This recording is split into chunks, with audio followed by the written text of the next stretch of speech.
Sejam muito bem-vindos ao EAD Unifatece. O futuro já começou. Essa frase nunca foi tão verdadeira.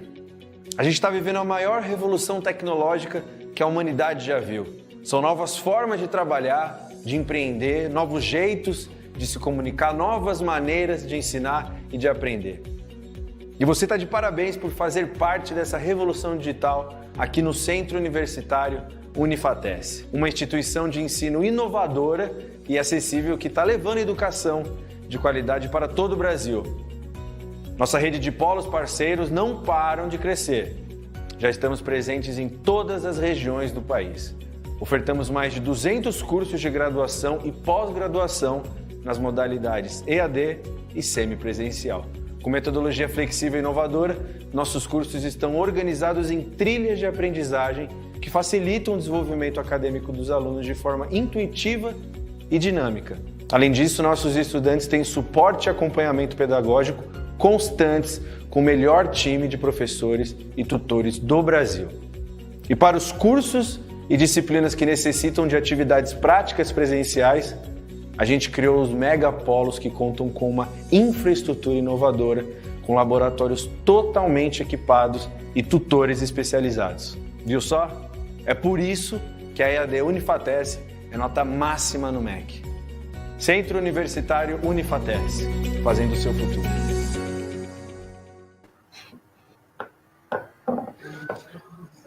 Boa noite, pessoal. Como é que vocês estão?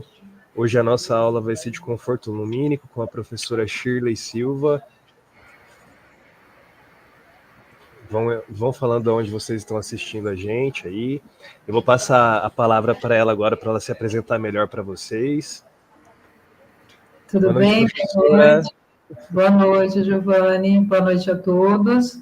A nossa live hoje, nós vamos falar um pouquinho de conforto lumínico. Eu sou arquiteta e urbanista, sou especialista em meio ambiente e desenvolvimento sustentável e trabalho também com a matéria de conforto lumínico. Então, eu espero hoje, assim, que a gente consiga abranger todo o conteúdo de uma forma conceitual, mas pontuar alguns pontos importantes dentro do conforto.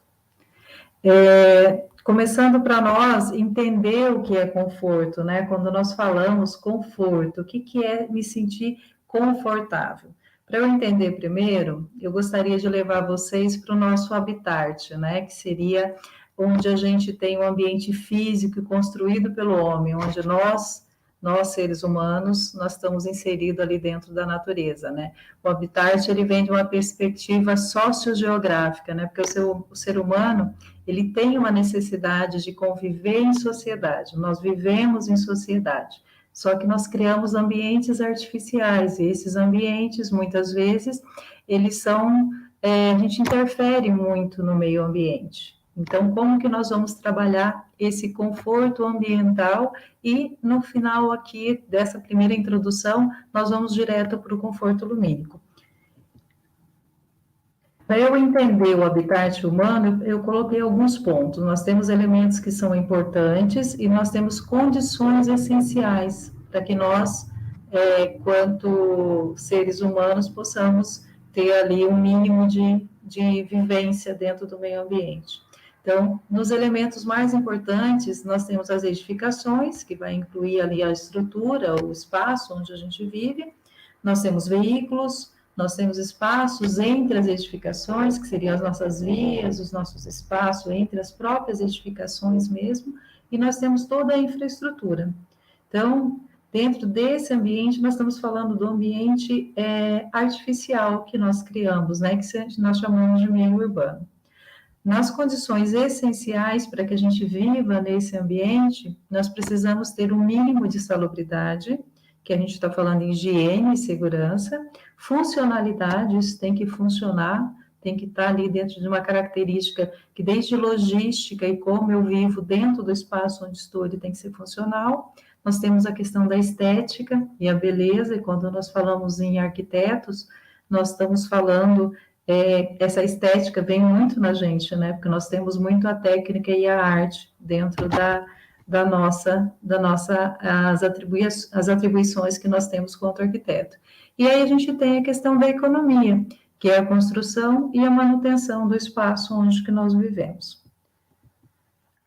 Nós precisamos, dentro desse habitat humano, nós precisamos ter uma temperatura adequada, nós precisamos ter a umidade adequada, ventilação, arejamento, que é a ventilação que a gente tem, que a gente usa essa ventilação a favor, para que a gente tenha uma maior eficiência energética e um melhor conforto, iluminação adequada, que é o ponto mais foco dessa aula de hoje, e nós temos ali a proteção contra ruídos, os excessivos. Ruídos é tudo aquilo que me incomoda de alguma forma, não só o barulho, mas às vezes uma festa no vizinho, ou um estilo de música, ele me incomoda, o barulho de um carro me incomoda, então isso a gente está falando de ruído. E nós temos que ter espaço suficiente para que tudo aconteça. E para isso nós precisamos entender a importância da luz natural e artificial na arquitetura e no urbanismo, as propriedades da luz e suas grandezas. Nós precisamos entender as estratégias de iluminação natural, quanto arquiteto, quanto eu vou projetar, qual é o meio que eu vou, quais são as técnicas e quais são as soluções para os problemas. Quanto arquiteto, nós resolvemos problemas, né? Toda situação apresentada para você, ela é uma situação, um problema. Então, qual é a melhor maneira que você vai resolver isso? Então, qual é a estratégia, no caso da iluminação natural, qual é a melhor estratégia que eu vou criar dentro desse projeto para que eu aproveite a melhor forma dessa iluminação que a gente tem em abundância. Nós precisamos também saber quais os tipos de lâmpadas, como que nós vamos escolher as lâmpadas, quais são as utilidades, ela é para iluminação, ela é para uma área de trabalho, ou ela é só decorativa, eu preciso fazer com que essa iluminação cumpra o mínimo das normas, que nós temos as normas técnicas pela NBR, da Associação Brasileira de Normas Técnicas, então a gente tem várias, que é principalmente voltada para o trabalho. Nós precisamos fazer cálculos de iluminação, que esse cálculo de iluminação, ele pode ser de eficiência energética ou de iluminação adequada, que é o cálculo dos lumens que nós falamos, e o cálculo das eficiências energéticas. Nós temos ali legislações de projetos lumínicos, né, luminotécnicos, então, seguir a legislação para que atenda o mínimo necessário para cada espaço, para cada ambiente construído. Se vocês quiserem fazer alguma pergunta durante a live, tiver alguma dúvida, pode perguntar que a gente vai respondendo, tá? E se tiver também, assim, querer que volta algum conteúdo, é só falar que eu volto e a gente conversa sobre ele de novo. Para começar, eu gostaria de começar primeiro pela iluminação natural. Então, dentro da iluminação natural, eu entendendo o que eu preciso, quais são os cálculos de iluminação artificial que eu preciso, a legislação, mas eu preciso saber como que eu consigo fazer o melhor aproveitamento da iluminação natural. Para começar a entender a iluminação natural, eu preciso saber onde eu estou, quem eu sou, em que espaço que eu estou inserido dentro daquele meio urbano, e aí a gente volta lá nas aulas do ensino médio, né? Que a gente vai entender ali mais a questão da geometria solar. Então, para proteger uma edificação ou espaço da radiação solar, seja ele um elemento construído ou com vegetação, que nós precisamos, nós temos essa possibilidade de trabalhar também com a vegetação, é necessário a gente determinar em que posição que o Sol está, como que o Sol está durante cada período do ano. Então, isso nós chamamos de geometria da insolação. E a gente também recorre a algumas noções ali que determina graficamente, nós temos instrumentos como a carta solar que a gente vai ver agora, que são instrumentos que me possibilitam eu fazer esse cálculo exatamente da maneira que eu preciso para cada projeto. Começamos lá, igual eu falei, voltamos lá para o ensino médio, né? Como que eu vou entender essa geometria? Então, a primeira coisa que eu preciso entender dessa geometria são os movimentos do planeta Terra, que a gente vê ali, são dois movimentos simultâneos que nós temos, né? Nós temos o movimento de rotação, que é quando a Terra está girando ali em torno do próprio eixo, e nós temos o movimento de translação, que ele é elíptico, ou seja, ele fica de uma forma mais oval, né? Nessa forma de elipse. Então, eu tenho ali, nesse processo de translação, eu vou ter 365 dias e 6 horas. Então, calculando exatamente qual o tempo que, dentro da rotação, eu vou determinar as 24 horas do dia. E na translação, eu vou determinar os dias do ano. Então, por isso que de 4 em 4 anos, nós temos o ano bissexto, que aí nós temos no mês de fevereiro, um dia a mais, por causa dessas 6 horas que vão acumulando, não sendo de uma forma muito precisa, tá? Então, se vocês participarem de algum concurso, se vocês verem essa pergunta, exatamente quantos dias, né, que nós temos no ano, nós temos 365 dias e 6 horas. E aí eu trouxe aqui, vamos ver se eu consigo dar, não consegui. Era para ele estar, é um vídeo que mostra exatamente esse movimento que a Terra faz em torno do Sol. Ele era para... Tá. Eu tenho ali o Sol e eu tenho a Terra girando em torno do próprio eixo e, ao mesmo tempo, ela está girando de uma forma elíptica em torno do Sol. Isso faz que, em cada posição, eu tenha ali um tipo de insolação, por isso que nós chamamos de geometria, mas vai ficar um pouco mais claro para frente. Aqui não está de uma forma animada, né, que aquele ali mostrava exatamente esse movimento que ela faz, mas dá para a gente entender. Então, nós temos os equinócios e nós temos os solstícios.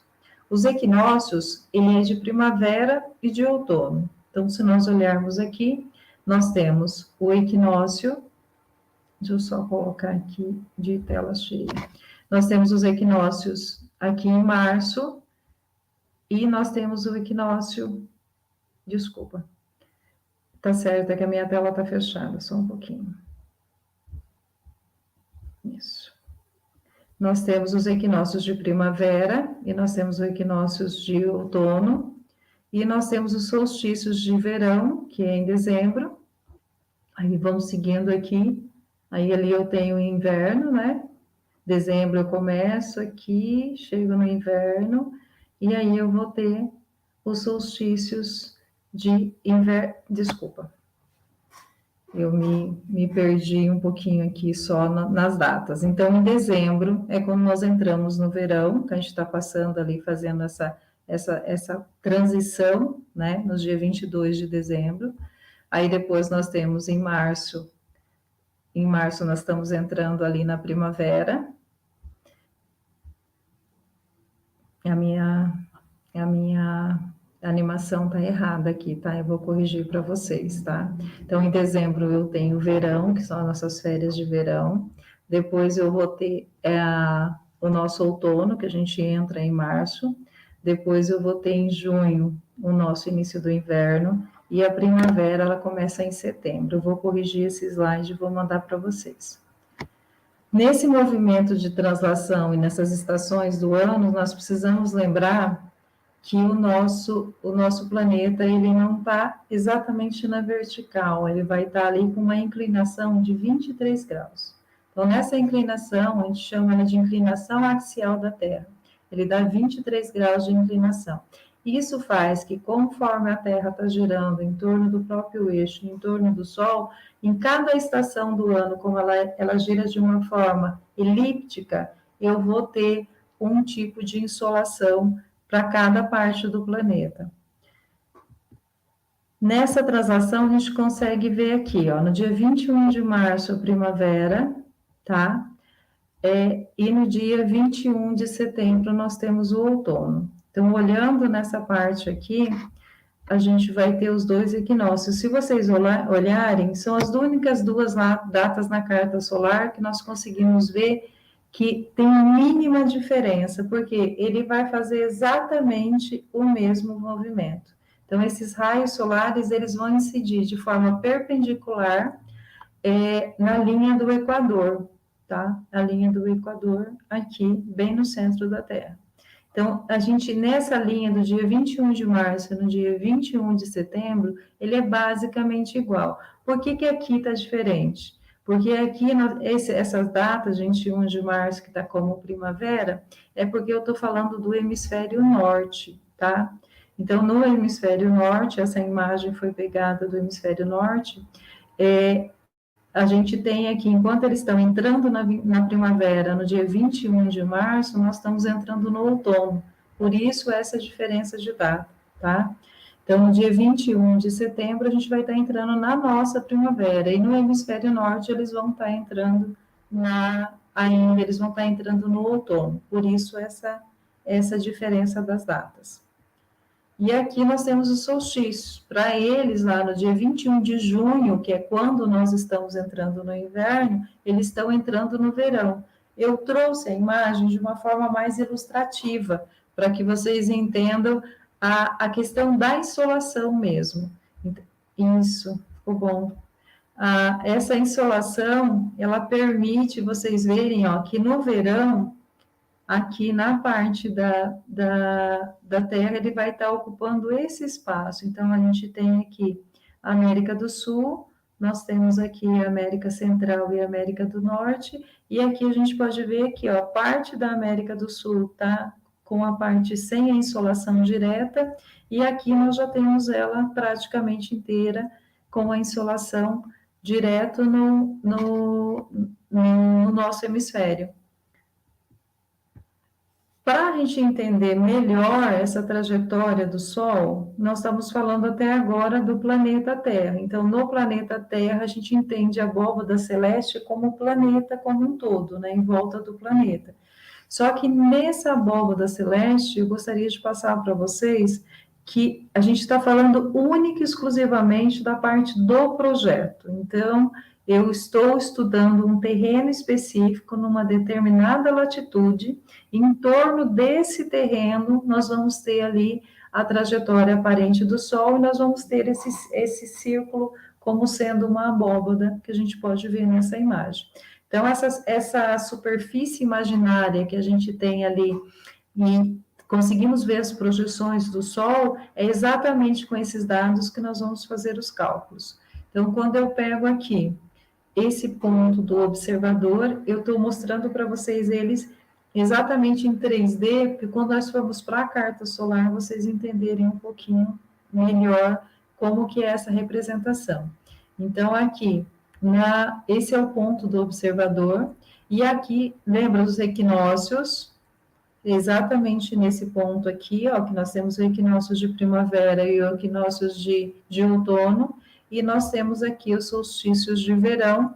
Sabe quando nós falamos que o Sol está a pino? Não sei, eu acredito que vocês mais jovens, mas na minha época nós falávamos que o Sol estava a pino, que é aquele Sol bem alto. Nós só vamos conseguir ter esse Sol alto na parte máxima dele quando nós estamos numa latitude zero. Então, para cada latitude, nós temos ali essa posição solar. Então, essa trajetória que o Sol faz aqui no verão, para nós, é quando nós temos o Sol mais alto, que a gente tem os dias mais longos, então ali você tem essa maior insolação. Na primavera e no verão, nós já temos esse Sol um pouco mais baixo, e no inverno nós temos ele com uma inclinação maior. Então, com essa inclinação maior, é quando nós temos o Sol um pouco mais frio, que é esse período que nós estamos vivendo aqui, pelo menos na nossa região, no noroeste, né, em Paranavaí, e a região noroeste como um todo, nós estamos vivendo nesse momento agora, nós estamos com o inverno. Então, nesse período de inverno, nós temos os dias menores e nós temos também esse Sol mais baixo, que ele não aquece tanto. Então, entender essa geometria é bem importante. Então, nós temos aqui o Sol mais alto, com essa linha, que nós vamos ter ela representada na carta solar.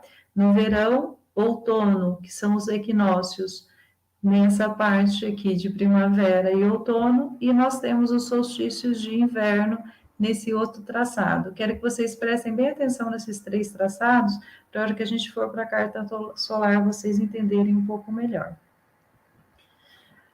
Dentro dessa trajetória, nós temos o ponto do observador, que ele está localizado numa superfície do globo terrestre, que é aquele que eu expliquei para vocês, né, num ponto específico, e a gente vai ter essa movimentação, que nós temos a sensação de que o Sol gira em torno da gente, mas na verdade somos nós que estamos girando em torno do Sol. Só que durante o dia nós conseguimos ver essa trajetória na nossa abóbada, né?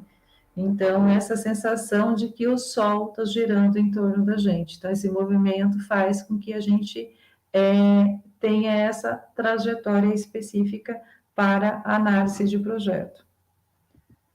Aqui a gente consegue ver um pouco melhor. Lembra que eu falei que a gente depende muito da latitude onde nós estamos? Então, esse circuito, essa geometria solar, ele vai acontecer de maneiras diferentes. Então, aqui nós temos esse primeiro modelo, ele vai estar numa latitude 0, que é em Macapá, né? Então, esse aqui, ele vai representar, nós podemos dizer que nós temos o Sol alpino, porque é uma latitude 0. Aí nós temos aqui, nessa parte mais alta, que aí a gente tem primavera e verão, primavera e outono, aqui a gente tem o verão e aqui nós temos o inverno. Então, é como se ele girasse exatamente nesse ponto, então ele não faz muita diferença. Aqui nós já temos uma latitude, nós estamos falando aqui de uma latitude de Caxias do Sul. Nessa latitude, ela é de 30 graus, tá? Em relação à geometria solar. Então, essa aqui nós já temos bem específico a diferença. Então, para cada espaço e para cada latitude específica, nós precisamos entender que nós vamos ter essa geometria solar acontecendo de maneira diferente. Sempre com o ponto do observador, o zênite seria esse ponto mais alto, onde nós temos aqui em relação ao ponto do observador, e o nadir, que nós não usamos, que é a parte de baixo, é como se a minha construção estivesse especificamente aqui, e aí nós temos norte, sul, leste, oeste. O nosso Sol nasce sempre aqui no leste, e ele vai se pôr lá no oeste, então ele vai estar fazendo sempre esse movimento, tá?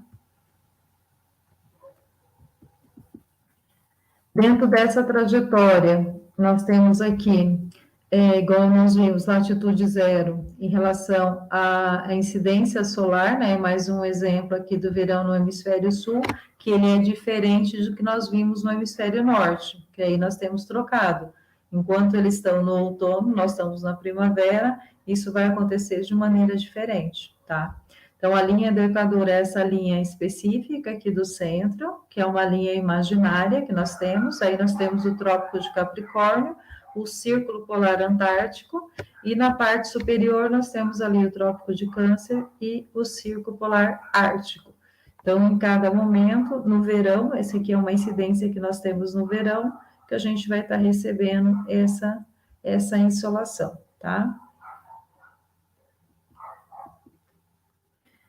E dessa representação que a gente tem ali, dessa abóbada, se nós colocarmos isso em 2D, nós vamos ter o que nós chamamos de carta solar, que é um instrumento que nós, quanto arquitetos, nós usamos para que a gente consiga fazer esse cálculo. Além da carta solar, nós temos o Heliodon, que é um instrumento que nós temos na nossa instituição, na Unifatesc, que vocês, se quiserem vir e conhecer, a gente agenda um dia para vocês irem.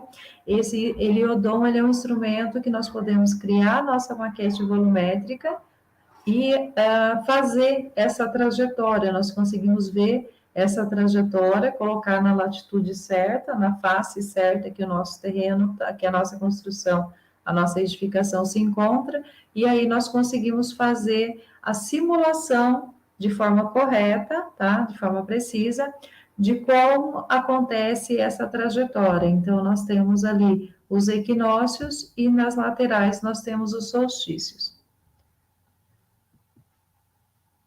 Aqui era um vídeo que não sei por que motivo ele não está aparecendo, mas nós temos alguns instrumentos que fazem, eu não estou conseguindo, Giovanni, colocar os vídeos para girar, eu vou disponibilizar depois para vocês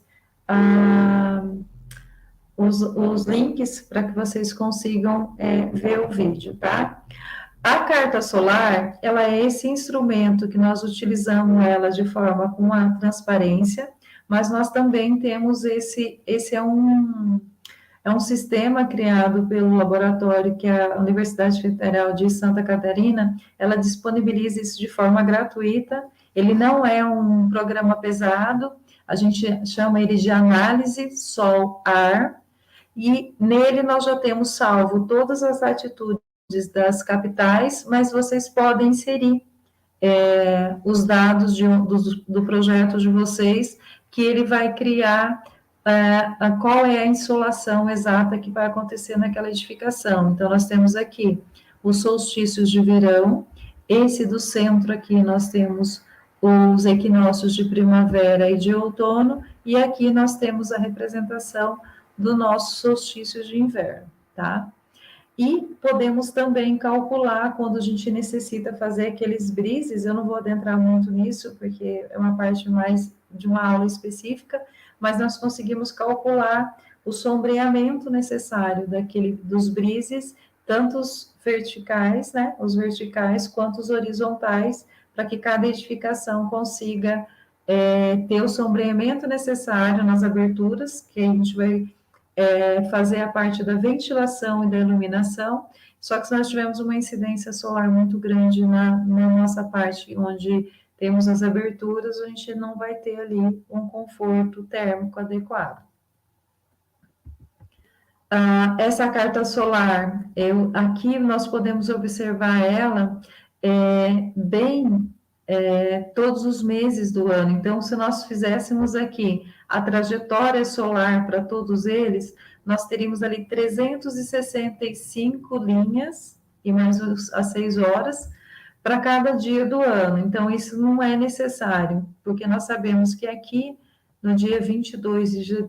nós temos aqui, dia 21 de janeiro, dia 23 de fevereiro, depois nós temos dia 21 de março, dia 16 de março, abril, depois nós temos dia 21 de maio e junho. Se vocês observarem, aqui vem para junho, porque nos solstícios de inverno ele faz a mesma trajetória.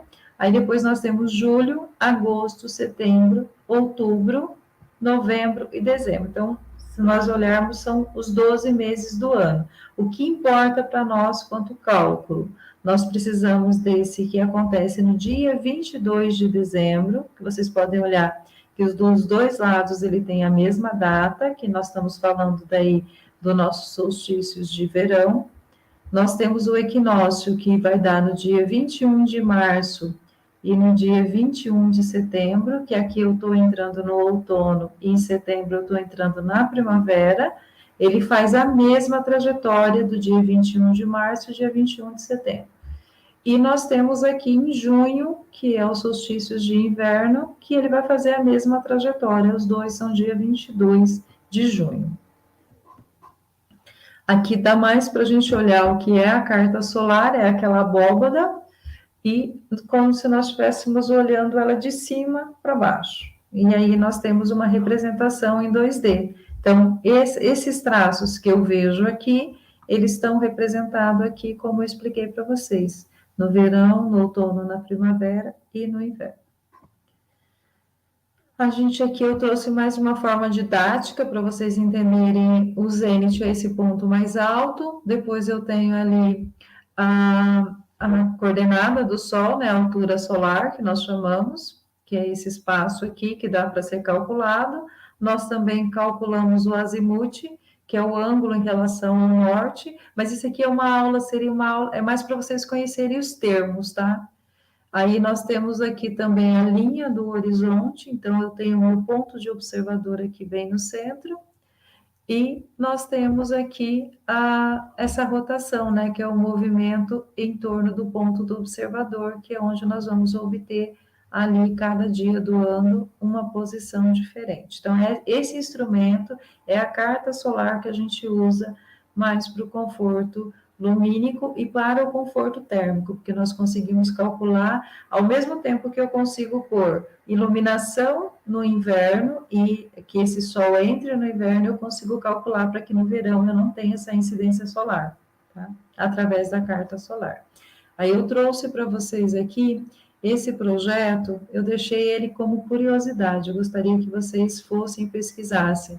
Esse projeto é chamado Jardim Sul, né, Casa Jardim Sul, ele é da Space Fiction Studio, que é um estúdio de arquitetura, e eles trabalharam ele de uma forma muito interessante, porque eles estão numa região muito quente, e eles conseguem trabalhar essa iluminação e esse conforto através da iluminação natural. Então, esse é mais uma curiosidade, eu vou disponibilizar para vocês depois os slides, para que vocês possam estar pesquisando. Aí, quais são as estratégias? Então, eu tenho a carta solar, que é um instrumento que eu vou usar para poder trabalhar. Eu sei que a posição da Terra, eu faço o movimento de rotação e faço o movimento de translação. Para o norte, eu tenho seriam assim, as estações do ano, ela acontece de forma inversa para o sul, como nós estamos no sul, nós temos ali dezembro, nós temos janeiro, março nós vamos ter o outono, aí depois nós temos em junho o inverno e em setembro a gente tem primavera. Então, dentro desse espaço, nós temos que usar da melhor maneira possível. Então, dentro do projeto, quais são as estratégias de iluminação que eu posso usar? Eu posso usar esquadrias, que esquadrias nós estamos falando de portas e janelas. Nós podemos usar algo muito que é usado hoje, na maioria das edificações, ele é usado mais como ponto de iluminação e ventilação, mas ele pode ser um instrumento para iluminação mesmo, especificamente, não só para cumprir a norma de prefeitura, mas com uma excelente, que é o jardim de inverno. Usar ele como jardim, não no espaço mínimo, mas fazer o cálculo para que eles funcionem. Nós temos os brises, que os brises são aqueles elementos que nós usamos, vocês conseguem ver muito em fachada comercial, residencial, são poucas na nossa região que utiliza. Nós temos a iluminação zenital, que é essa iluminação mais no teto mesmo, né, que é uma das estratégias que nós podemos usar. E nós temos as prateleiras de luz, que são chamadas de light shields. Temos a iluminação tubular, eu vou mostrar todos eles para vocês. Temos os domos de cúpulas, os lanternim, os sheds, que para quem já viu os projetos da rede Sara, né, nós temos aí o Lelé, foi um arquiteto que trouxe esse elemento para nós, que são os sheds. Temos as claraboias, que são muito parecidas ali, ela entra nesse espaço, e temos os átrios. Os átrios são aqueles jardins centrais, quando você tem a edificação em torno desse jardim, são chamados de átrios. Então, aqui a gente tem as portas e janelas como opção, né, que ali seriam as nossas esquadrias, e esses elementos, ele é muito interessante, porque ao mesmo tempo que nós conseguimos ter a iluminação adentrando, nós temos outras estratégias que a gente pode usar que faz esse controle do espaço, né? Mas as portas e janelas são os melhores, desde a iluminação quanto a ventilação, que nós precisamos para ventilar o espaço e ter principalmente a ventilação cruzada dentro do ambiente. Aí aqui eu trouxe para vocês mais os modelos de esquadrias, para que a gente não só visualize a velha e boa janela ou a velha e boa porta, né? Que nós temos vários modelos que podem ser usados como um instrumento para que essa iluminação natural entre dentro do ambiente. Além de ser esteticamente favorável e bonito dentro dos projetos, ele parte da estética e vem para a funcionalidade da iluminação natural. Os jardins de inverno, os fossos de luz, que é outro espaço que você consegue colocar dentro da edificação. Alguns utilizam como jardim, outros utilizam como sendo mais para o efeito chaminé, né, que eu tenho a iluminação, mas eu também tenho essa troca de ar no ambiente, do ar quente com o ar frio, para que o ambiente fique mais fresco. e ele fica visualmente agradável, né? Porque quando nós estamos falando de conforto ambiental, nós temos que entender que eu tenho que ter um conforto lumínico, eu preciso ter um conforto térmico, onde é o conforto lumínico, onde a iluminação ela é adequada, não agride o olhar e nem me falta luz, e o conforto térmico é onde eu me sinta bem dentro desse ambiente. Então, o conforto ambiental ele vai abranger não só a questão de iluminação, mas a questão térmica e a visual. Então, são 3 pontos bem importantes que a gente tem aí dentro do conforto ambiental. Os jardins de inverno, eles podem ser utilizados de várias maneiras, né? Igual eu falei, tanto para questão estética, e ele dá um resultado em relação à iluminação, e aí eu trouxe alguns modelos para vocês verem que ele bem relacionado com essas paredes de vidro, né, esses panos de vidro que a gente fala, a gente vai ter essa comunicação. Se vocês olharem aqui, eu tenho direta a incidência, e aqui nesse espaço eu tenho desde essa abertura, que conversa aqui com os ambientes, mas eu tenho espaço fechado, e aí aqui também ele já sai para a parte externa da edificação. Não necessariamente ele precisa ser um quadrado ou um retângulo fechado. Eu posso usar essa estratégia desde ambientes de salas, de escritórios, banheiros. Ela é uma estratégia de iluminação com uma certa privacidade. Os brises, existem inúmeros tipos de brise. Eu trouxe aqui alguns para fazer mais essa relação do nome com os elementos. Aí nós temos brises de madeira, nós temos brises de ACM, de cerâmica, de concreto, são inúmeras as possibilidades, de PVC. Então, dentre eles, a gente consegue trabalhar ali essa parte estética da edificação com o resultado da eficiência energética, usando a iluminação natural e a ventilação. Ele funciona das duas formas. Aí nós temos os brises móveis, nós temos hoje alguns brises que eles são de polímeros, que eles já reagem à temperatura, então quando está muito quente, ele expande, e quando está mais frio, ele fecha. Então, quando ele expande, eu tenho sombreamento, e quando ele se fecha, porque está mais frio, eu vou ter a incidência solar, os raios UVs entrando para dentro da edificação. As iluminações zenitais, nós podemos dizer que são algumas estratégias. A primeira que eu trouxe para vocês é a prateleira de luz. A prateleira de luz é uma estratégia que você usa, principalmente se ela for de uma cor branca, de uma cor clara, onde eu não tenho a incidência solar, então eu não tenho esse ofuscamento e nem essa radiação direta na pessoa, no usuário desse ambiente, mas eu tenho essa projeção da iluminação para dentro da edificação. Então, ela funciona em várias posições, tá vendo, ó, a geometria solar acontecendo e eu conseguindo usar estratégias diferentes, né? Essa daqui, ele utilizou de uma estratégia que ela se projeta para fora da edificação. Nesse outro exemplo, ela tem a prateleira de luz, ela como estratégia, porque provavelmente o cálculo da geometria solar se fez necessário.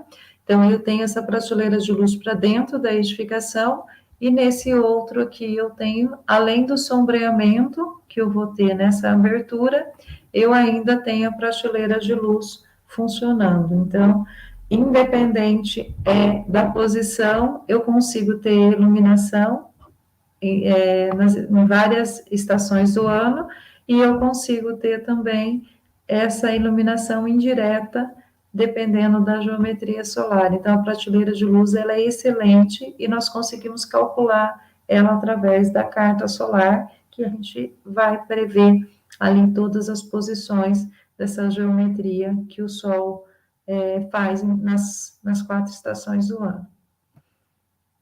Aqui nós temos a prateleira de luz de uma forma em um projeto construído já, aqui também, nessa parte superior, vocês conseguem ver, ela vai estar para a parte de fora, com 40 centímetros de projeção, que foi o que calculou, e ela vem em conjunto com esses brises. Esses brises horizontais, provavelmente aqui eu tenho uma incidência norte, então quando eu tenho essa incidência norte, eu necessito desse brise horizontal. Ele pode ser de uma projeção, você calcular ele numa projeção só, que daí eu tenho aquelas varandas, né, aqueles espaços grandes, ou eu posso calcular essa distância e subdividir ele em vários pontos, que é o que mais acontece nas fachadas. Então, aí eu vou ter vários nas distâncias calculadas e com o espaço calculado para que eu não tenha incidência direta. Porém, eu quero essa iluminação dentro do ambiente. Então, eu uso da estratégia da prateleira de luz para que eu tenha o sombreamento em relação à incidência direta, mas eu tenho a iluminação entrando dentro desse ambiente numa fachada norte, que a gente consegue ver um gráfico. Lembra do solar, análise solar? No análise solar, vocês podem ver que vocês têm esse desenho aqui, ó, na parte de baixo. Então, naquela parte lá, vocês vão conseguir calcular o necessário desse sombreamento para quando eu quero evitar a incidência direta e quando eu quero que eu tenha essa incidência dentro do ambiente. Então, no verão, na nossa região, no verão eu quero me proteger dessa incidência direta e no inverno eu quero que esse sol entre dentro do ambiente. Então, eu consigo trabalhar ali desde a proteção quanto a prateleira de luz jogando essa iluminação dentro do ambiente. Aqui nós temos outro exemplo e um exemplo também construído, que você usa a iluminação, as nossas esquadrias, né, janelas, nesse caso aqui as janelas, e eu ainda tenho a prateleira de luz, nós conseguimos ver que ela joga a iluminação dentro do ambiente. A iluminação tubular, né, que a gente fala, ela funciona, se nós olharmos nesse projeto construído, parece que tem uma luz acesa, ela vai funcionar através de um tubo, eu tenho ali um domo, esse domo ele é translúcido, que geralmente ele vai ser de um material, um vidro, um outro material translúcido que a gente consiga fazer com que essa iluminação entre. Tem uma base que é fixada no meu telhado e dentro eu tenho um tubo de alumínio. Então, se a gente pensar que a iluminação ela é energia, essa energia ela vai refletindo e ela vai, quando ela chega no final do tubo, ela espalha, ela faz o que a gente chama de difusores, né? Esses difusores, ele faz com que a iluminação entre dentro do ambiente. Então, é uma estratégia. Em residências, eu vi alguns projetos de cozinha, mas são bem poucos. Mas na área de indústria mesmo, ela é muito utilizada e ela é uma excelente estratégia. Dentro de um projeto residencial, teria que se analisar ali dentro qual que é o conceito que vocês estão usando para o projeto. Nós temos também os domos. Esses domos, eles funcionam muito para iluminação. Se ele tiver abertura aqui nessa parte, como nesse projeto aqui, nós conseguimos trabalhar a iluminação e a ventilação, então funcionaria como estratégia para os dois confortos, tanto térmico quanto lumínico, que é o mais adequado e o mais indicado, já que eu tenho ali esse instrumento ao favor, né? Consigo a iluminação que vai funcionar no efeito chaminé, então eu vou ter a troca térmica desse ambiente pelo efeito chaminé e ao mesmo tempo eu vou ter a iluminação necessária através desses domos. As cúpulas, eu trouxe alguns modelos diferentes das cúpulas, porque a gente sempre imagina ela de um jeito só, e não necessariamente nenhum deles precisa ser. Dentro da criatividade de cada um e dentro do estudo da geometria, eles podem ter funcionalidades diferentes, porque se eu colocar uma cúpula numa latitude 0, eu vou ter incidência e esse calor, essa energia solar muito grande, então eu vou transformar o ambiente num ambiente mais quente, né? Eu vou ter o desconforto térmico dentro desse ambiente. Eu tenho a iluminação natural, mas eu tenho o desconforto. Então, essas duas coisas, elas precisam conversar. Eu quero iluminação natural, mas eu também quero conforto dentro da minha edificação.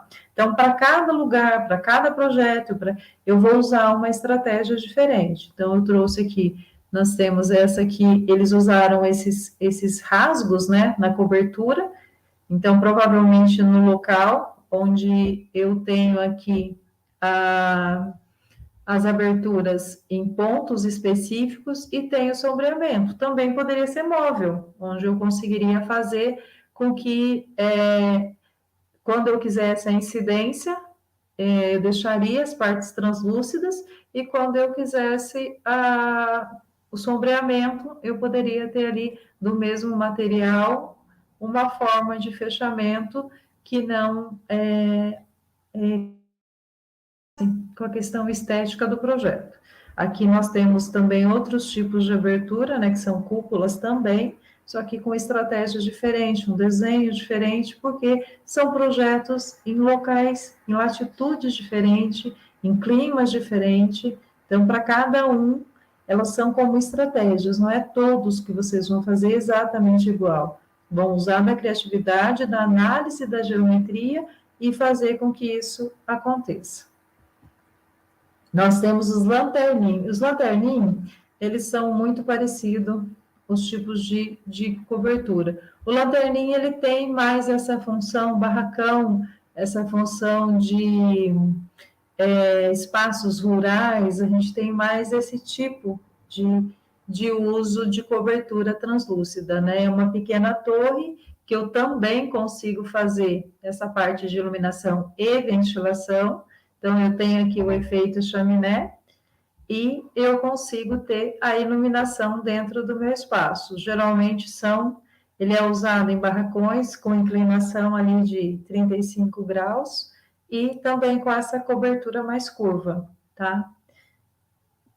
Que é das estratégias. O shed é o que eu comentei sobre, esse aqui é uma imagem de um barracão, mas nós temos aí a rede Sara, que o shed, ele tanto pode ser mais inclinado, como ele pode ter essa curva dentro do projeto, que na rede Sara ele usa bastante, que tem ali tanta iluminação. Nesse projeto aqui, eles quiseram que a iluminação entrasse. Então, se vocês observarem, ele tem uma inclinação ali que faz com que o tempo todo eu tenha essa incidência e essa iluminação natural dentro do ambiente. Aqui é o da rede Sara, que ele forma mais ou menos quase um S aqui nessa parte superior. Em alguns pontos ele tem os brises em paralelo ali, né, com o shed. Então, quando eu quero ter esse controle da iluminação, mas eu quero que ele funcione como sendo um instrumento de ventilação de efeito chaminé, mas eu consigo controlar a incidência que eu recebo do sol. Então, eu consigo controlar desde a ventilação também e a iluminação. Aqui são alguns que eu trouxe de curiosidade, né? Alguns tipos de abertura com vidro fixo. Quando eu quero vidro fixo? O vidro fixo, lembra que a gente tem as ondas solares, elas são ondas curtas. Então, as ondas curtas, elas passam através do vidro, que reflete, e quando ele reflete em ondas longas. Quando ele reflete em ondas longas, ele não deixa o calor, porque o vidro só consegue passar se for ondas curtas. Então, quando eu tenho um vidro fixo, eu quero que o calor fique concentrado dentro da minha edificação. Senão, eu preciso ter algum elemento que faça com que esse ar quente saia do ambiente. Então, aqui nós temos essas janelas, aparecem bastante como técnica, porque ela fecha, né? E quando ela fecha, ela fica parecendo uma janela, e quando abre, tem espaço ali de uma mini sacada, para que a pessoa tenha acesso para o lado de fora. Também é uma estratégia para lugares mais frios, e não para lugares tão quentes. Aqui nós já temos para lugares mais quentes, porque não necessariamente nesse projeto aqui mesmo não tem cobertura, porque a localização topográfica dele impede que qualquer pessoa consiga ver dentro do banheiro. Então, ele está 100% aberto nessa parte de cima, que é uma estratégia de iluminação, e ao mesmo tempo ele consegue fazer com que pela abertura e o tamanho da abertura, com que esse ar quente saia com mais facilidade do ambiente. Aqui eu trouxe mais alguns exemplos, né, que a gente pode usar em alguns espaços. Essa estratégia, além de esteticamente bonita, olha como ilumina o ambiente. Aqui nós temos também essa abertura que faz com que eu tenha iluminação natural dentro do ambiente. Sabe aquelas casas que durante o dia você entra e você precisa acender a luz? Se você tem um elemento com essa estratégia de iluminação, você vai conseguir fazer com que esse ambiente não precise, porque nós temos luz natural em abundância. O que nós precisamos? Saber qual a melhor estratégia que nós vamos usar para fazer com que esses ambientes eles fiquem naturalmente iluminados. Então, a gente tem ali uma melhor eficiência energética. Ele bem projetado, através da geometria solar, se eu não fizer com que ele vire uma estufa, né, um lugar quente, por causa da incidência solar, se eu fizer o cálculo certo, eu não vou precisar nem de ar-condicionado no verão, e nem vou precisar que eu tenha ali uma área muito fria no inverno. Então, eu vou conseguir iluminação, eu vou conseguir um conforto térmico. E falando em iluminação natural, eu acho que, não sei se alguém tem alguma dúvida, se tiver, pode perguntar. Da iluminação natural, eu diria que são estratégias possíveis. Mostrei para vocês alguns elementos, mostrei instrumentos como a análise solar que vocês podem utilizar, mas também vocês podem utilizar a carta solar, que ele é ali manual, através de cálculos, vocês conseguem fazer todas as estratégias para que funcione. Então, instrumento para conforto térmico e lumínico, de iluminação natural, nós estamos falando da carta solar, e o Heliodon, que ele ali já vem para mais para um 3D, ou do análise solar, que é do laboratório Labier, que é da Universidade, né, Federal de Santa Catarina, a UFSC, né? E dentro disso, nós também precisamos de iluminação artificial. Essa iluminação artificial, nós vamos conseguir ela através de vários tipos de lâmpadas que nós temos no mercado, cada dia mais variado, e cada dia mais a gente precisa, tem possibilidade de escolher estratégias de iluminação artificial. Quanto menos ela for usada, aí nós estamos falando desde sustentabilidade, quanto conforto térmico e conforto lumínico e conforto visual, porque através das estratégias de iluminação natural, e a iluminação natural eu não tenho ofuscamento e não tenho falta de iluminação, então eu vou ter ali o conforto visual. Eu tenho, através das estratégias que eu uso da iluminação natural, eu uso menos a iluminação artificial, eu tenho mais eficiência energética através da iluminação natural e da ventilação natural, porém eu tenho as lâmpadas que hoje o mercado coloca elas com milhões de possibilidades, desde formato quanto eficiência energética, e nós temos aí, como a gente vai ver, as normas que nós precisamos cumprir em relação, principalmente às áreas de trabalho, da iluminação artificial. Nós temos dentro do mercado, são alguns tipos de lâmpadas, não coloquei todas para vocês, porque são bastante, mas as mais conhecidas são a lâmpada incandescente, que é aquela lâmpada antiga, que a gente está falando ali de filamento. Então, com esse filamento, elas queimavam muito antes, porque esse filamento se rompia, então eram aquelas lâmpadas que nós trocávamos muito, e ela tinha muito consumo de energia. Então, geralmente as casas, elas usavam os locais, quanto menos watts tivesse essa lâmpada, mais ela ficava amarela, mais escura, aquele ambiente mais pesado, mas era uma maneira de economizar energia, o que já não acontece no dia de hoje. Dentro das incandescentes, a gente tem ainda a dicróica, que são lâmpadas usadas mais para estratégias de... elas são lâmpadas do tipo... Ela é incandescente ainda, e ela funciona através do filamento, né? E elas são usadas mais para a parte de, como diria, paisagismo, iluminação, onde você quer uma iluminação direta para algum ambiente, aquela lâmpada mais, ela seria mais cenográfica, uma lâmpada mais cenográfica e não uma lâmpada necessariamente de iluminação. Não que não possa, porque dentro do mercado nós temos aí alguns, se vocês olharem aqui, nós vamos ter alguns tipos dessas lâmpadas de croica, que elas são conhecidas de formatos diferentes e também por códigos e números diferentes. O que a gente consegue ver? Para cada lâmpada que a gente compra, olha a embalagem dela. Você tem ali todas as informações que você precisa para o cálculo, tanto de eficiência energética quanto para o cálculo dos números. Tudo isso vai estar dentro, naquela embalagem em volta da lâmpada, tá? Essas incandescentes antigas e as dicróicas, elas têm uma vida útil um pouco menor, tá? Aí nós temos também a lâmpada de LED. A lâmpada de LED, hoje no mercado, ela tem assim uma infinidade de modelos e temos aí uma infinidade de tipos de lâmpadas, tá?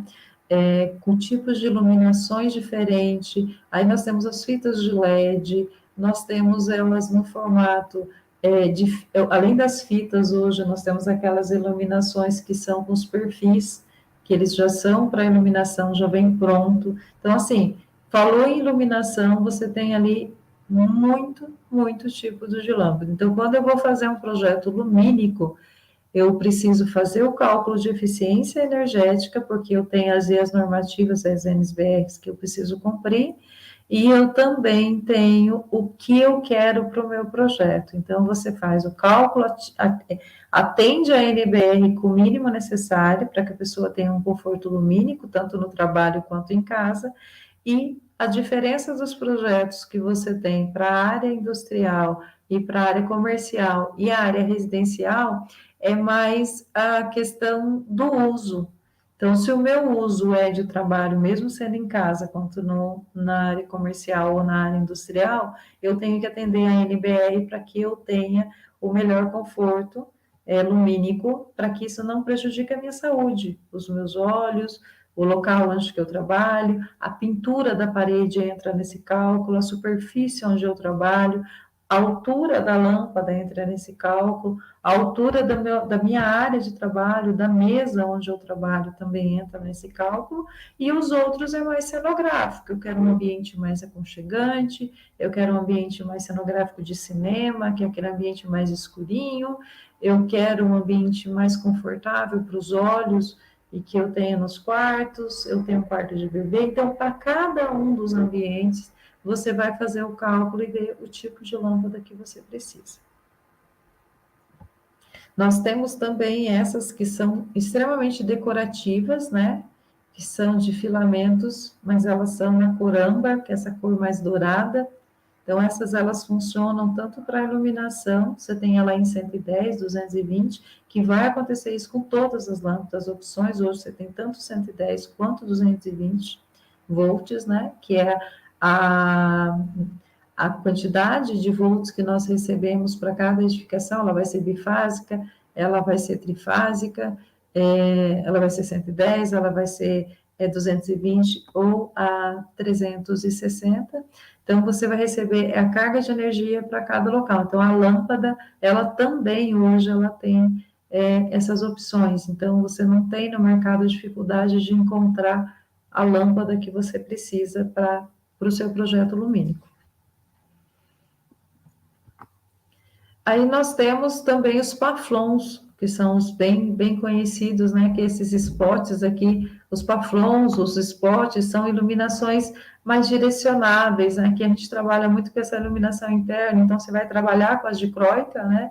Que são iluminações mais ali específicas, às vezes você quer iluminar um objeto específico, ou você só quer uma iluminação direta na sua área ali de trabalho, ou um ambiente aqui mais, que aí você tem os lustres, tem os pendentes, né, que são vários tipos de luminárias que você consegue trabalhar dentro do projeto. Então, assim, No projeto lumínico, a imaginação pode ser o investimento e o que limita o projeto lumínico seria mais a questão do investimento, porque as possibilidades são inúmeras que a gente consegue trabalhar. Os abajures, que são hoje desde abajures de chão quanto abajures de mesa, né? São as duas possibilidades que a gente tem aí de abajur, e eles vão desde o retrô até os mais modernos. Modelos é o que mais tem hoje, como a gente tem essa globalização, né? Nós não dependemos só do acesso do que nós temos na nossa região. A gente tem hoje, nós estamos falando da globalização, nós estamos falando de produção mundial, então você consegue ter acesso a inúmeros modelos e possibilidades dentro da necessidade do conceito do projeto. Temos as luminárias de mesa, que essas mais de foco, que geralmente é usada mais para trabalho, mas também elas funcionam como sendo instrumentos decorativos em muitos projetos, né? Temos as arambelas, que são usadas mais em áreas externas, mas alguns ambientes dentro, esses modelos aqui mais em áreas externas, áreas de piscina. Aí depois nós temos jardins, fica muito interessante também, mas nós temos elas dentro da área residencial, e daí você vai para as fitas de LED, para os perfis de LED, igual eu falei, é muito do que eu quero para o meu projeto. Temos os refletores também, que esses refletores, eles são para áreas externas, e eles geralmente usam lâmpadas com a maior intensidade, eles funcionam mais para deixar o ambiente realmente claro. Aí você tem estádios de futebol, áreas de piscina, que são utilizados, e eles vão de intensidade de luminância muito grande. Você pode escolher, o mercado possibilita N modelos e N intensidades.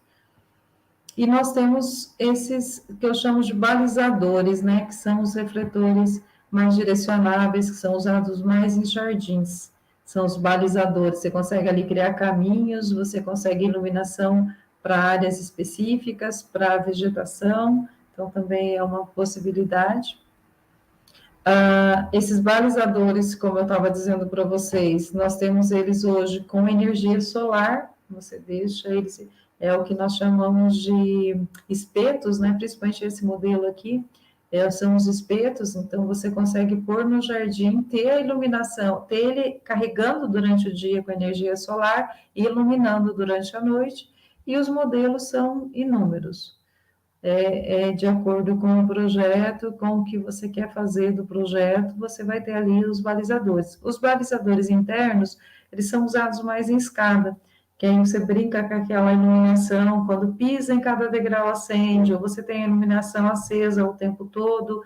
Então, é igual, eu vou ser repetitiva nisso, porque realmente para cada projeto você tem várias possibilidades, dependendo do que é que você quer criar dentro desse projeto. E a gente entender um pouquinho do que é esse conforto visual. Eu tenho ali iluminação natural e tenho a iluminação artificial, então é essa sensação que eu tenho em relação à quantidade de luz que eu recebo no ambiente, seja essa luz natural ou artificial. Então aí eu estou falando de conforto visual. Então, com estratégias de iluminação natural e de iluminação artificial, eu consigo um melhor conforto visual para esse ambiente. Aqui eu trouxe um exemplo de um duto de luz, tá? Para vocês verem como também eu consigo trabalhar esse duto de luz. Eu trabalho com ele desde 2022, porque eu acho ele uma estratégia incrível de iluminação natural. E eu acho que é isso. Eu não sei se vocês ficaram com alguma dúvida. Giovanni está aí ainda. Eu quase não falo, né, Giovanni? Solta na banguela, assim, vai, a pessoa fala e seja o que Deus quiser. Mas quando a aula é boa, né, a gente dá até gosto. Eu espero aula, que... professora. Foi bom? Que bom. Nossa, que bom. Demais. Que bom, que legal. Teve perguntas? Alguma curiosidade?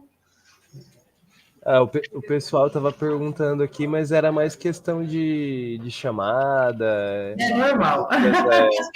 De presença.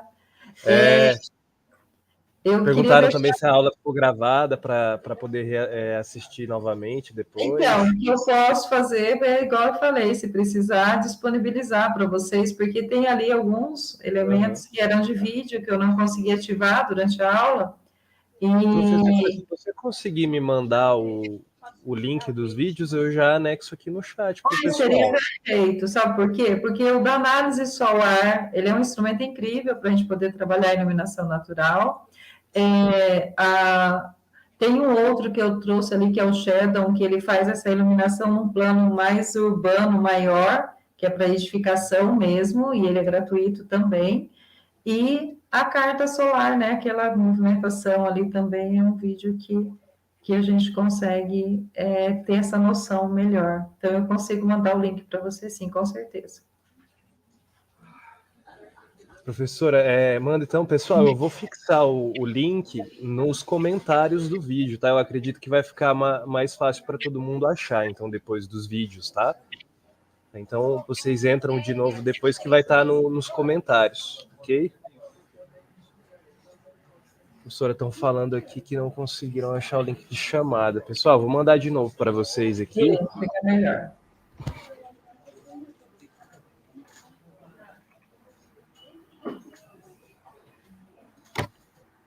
Opa. Deixa eu só...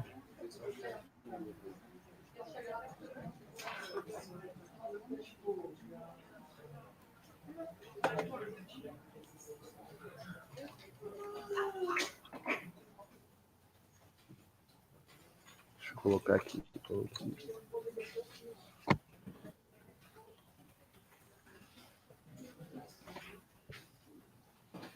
Professora, muito obrigado pela ótima aula. Ó, acabaram de falar isso aqui, ó. Ótima aula.